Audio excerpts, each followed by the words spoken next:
Everyone, I am in front of the Pineapple Hill Saloon. Of course, everybody probably has seen the now viral video of the owner, Angela. It has over 700,000 views on her Instagram page. It's a very different feel here in Sherman Oaks, California. It's an area of the valley, right off of the 405 and the 101, not too far from, where a lot of film happens. And Angela's frustration was that filming dining was able to occur, but her outdoor dining was not. This parking lot at this shopping center is eerily slow. Most of the activity is for drive-through in and out nearby, but I've counted 5 restaurants in this vicinity and only one of them is open for takeout. All of the others, including the Pineapple Hill Saloon and Grill, are unfortunately shuttered right now. And it just makes you wonder about all of the people and all of the jobs and all of the families that are negatively affected by this outdoor dining ban. I'm here with Angela, the owner of the Pineapple Hill Saloon and Grill, in front of the sadly abandoned outdoor dining area that you spent how much money to set up? Roughly between $60,000 to $80,000 between the patio and the inside, doing all the plexiglass and everything needed for COVID. To adhere to the COVID compliant regulations. From day one, we're a neighborhood bar. We're a heart of the community. My customers' safety is priority. And, I did everything and went above and beyond that I could to make sure everybody was safe. How many employees here? Well, before the pandemic hit, I employed about 15 people. Wow. When we went to go the first time around, we went to 4 people. When we were actually able to open up again with the patio, I'm about at 12 people.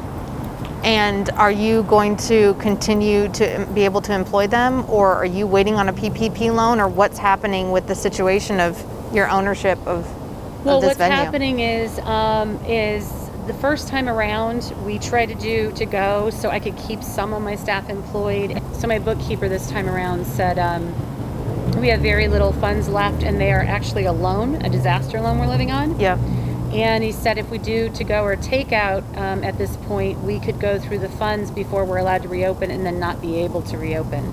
So we have shut down to try to stop the bleeding with the hopes that we could reopen when they allowed us back outside again.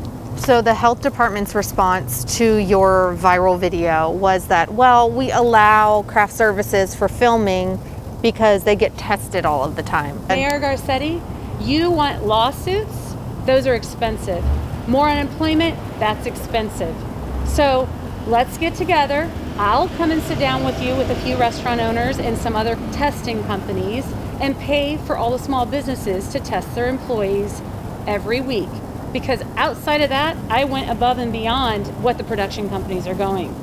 And today, you just shut down the nail salons, the hair salons. These are all mom and pop people that are losing everything. The tattoo shops that supply the artwork to all the Hollywood stars and the people when they lose their parents, and they're losing everything. And my manager just came from the mall. The indoor mall is open without temperature check, without plastic face shields, packed. Hundreds of people Christmas right shopping now as you have shut down the rest of the small businesses. Explain how an inside mall is safer than my patio outdoors. It's baffling. And there's obviously hurt and frustration and disappointment. I am so hurt and so disappointed, and I am so angry, and I'm trying to not be angry because I'm not mad at the production company. We have so many entertainment people that come in here and we love them, and they're starving and they need to work. But we will not be here for you guys. My staff has been here in the kitchen since 1978. This place has been a staple, and their whole family works in that kitchen. My head cook and his brother and his wife and his son. They don't know what they're going to do. My manager's unemployment just ran out today, and she doesn't even know if there's an extension. I am so far in debt trying to keep it going for the community and my staff. This is unbelievable to me. It's unbelievable. Unbelievable. It's cruel. It's criminal. It's heartless. And I know a lot of people don't want to speak about it in front of the camera because they get nervous, you know. But I've just had enough. I've had enough. You know. And what can people that are watching this do to help? You know, what you can do is, you know, for us, you can go to PH Saloon Facebook and Pineapple Hill Saloon on Instagram. But share our story, and please start writing to the mayor and start writing to Newsom. Start, calling in to Sheila Cruel. Start putting pressure on these people and show them that you stand with us. Because it isn't just about me. I am speaking on behalf of all the small business owners in this community and the people in this community. You will have nothing to come back to if we do not stand together and do something. We can open safely. And we can look at the risk assessment between suicide and homelessness and jobs lost. This can be done the right way, and it has to start now. You know, and Congress, you're arguing about details right now and want to take a recess about your pay? Are you kidding me?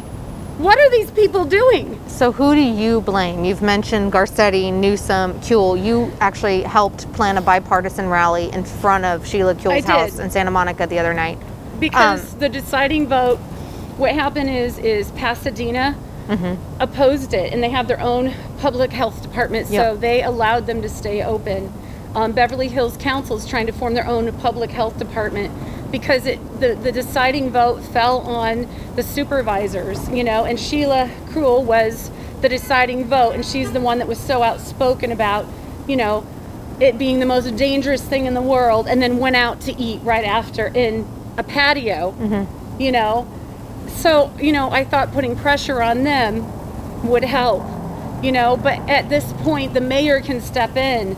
Newsom is making, you know, he just did this next shutdown, and it's all once again affecting the zoos, the philanthropy, the museums, the creative places where we go. Oh, my kids can't go to soccer or the playground or take golf lessons. Right, anymore. but they can go to the mall. They can go to Target. They can go to Costco indoors. Come on. Yeah. This is not rocket science here. And I'm sorry. No, this was just fresh as I was coming in. And I have to say, it's emotional because it's your livelihood, and you wonder about those politicians if they went without their paychecks, how they would react to it. While we've been here filming, we've had a couple of cars go by shouting their support for you. We saw somebody in the front that was upset that he couldn't get takeout, and he said he was going to go to the GoFundMe. He said he drove, public school teacher. He's like, I'm a liberal, but I drove here because I wanted to support this business, and I'm looking for businesses to support. How does that make you feel, all of that support from strangers? I wake up every morning, I'm in awe, I'm in tears sometimes of happiness, tears of distress because of the outpour of help. And I also feel a heavy burden to not leave behind the other business owners. I want to survive. I want my employees to be taken care of, and I appreciate the help, you know, and please continue to help us so we can get through this. But I want a bigger change done. And as far as you just mentioned liberal, this is not a Republican liberal thing. It's not about politics, it's about people. That's what this is about. People. We need people in office that actually understand the middle class and the working class and care about people, and don't make these like random policies without thinking it out for long term. You know, minimum wage on small businesses, because it's a gradual increase, went up $1 in June in the middle of a pandemic, and not one person in the political arena in the state mentioned it. We're with you. Thank you. We support you. Thank you. Love you. And we're praying for you that after the new year, God's going to open up your restaurant again. Thank you. Thank you. Bless you guys. Thank you. Thank you. We are small businesses. We don't do it for the money. We're not millionaires. We do it for this community and for the love of what we do. And you cannot rip the heart of a body out and think it's going to live. Have you known anyone that's had to flee or leave LA because of the shutdown and the People pandemic? are leaving left and right. Have you ever, like, what would you do? Is there a timeline of you would, even if it was heartbreaking for you, make the decision to leave? If I can't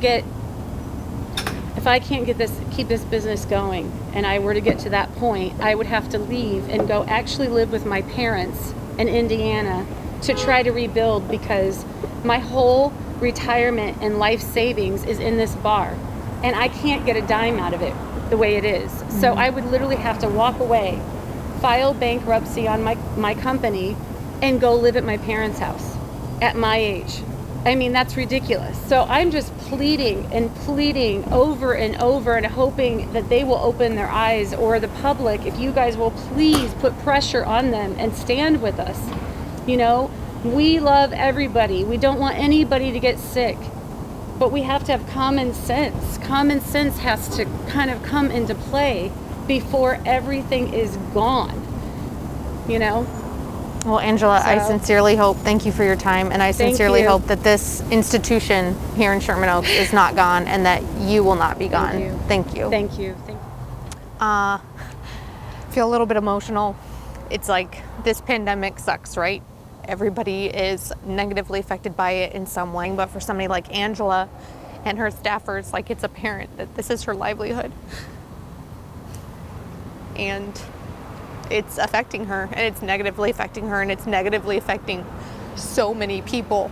And I think what sucks worse than the pandemic is the politicians that are consistently letting down their constituents and letting down the people of Los Angeles and California and beyond, but specifically here. I mean, to hear her plea, it's heartbreaking.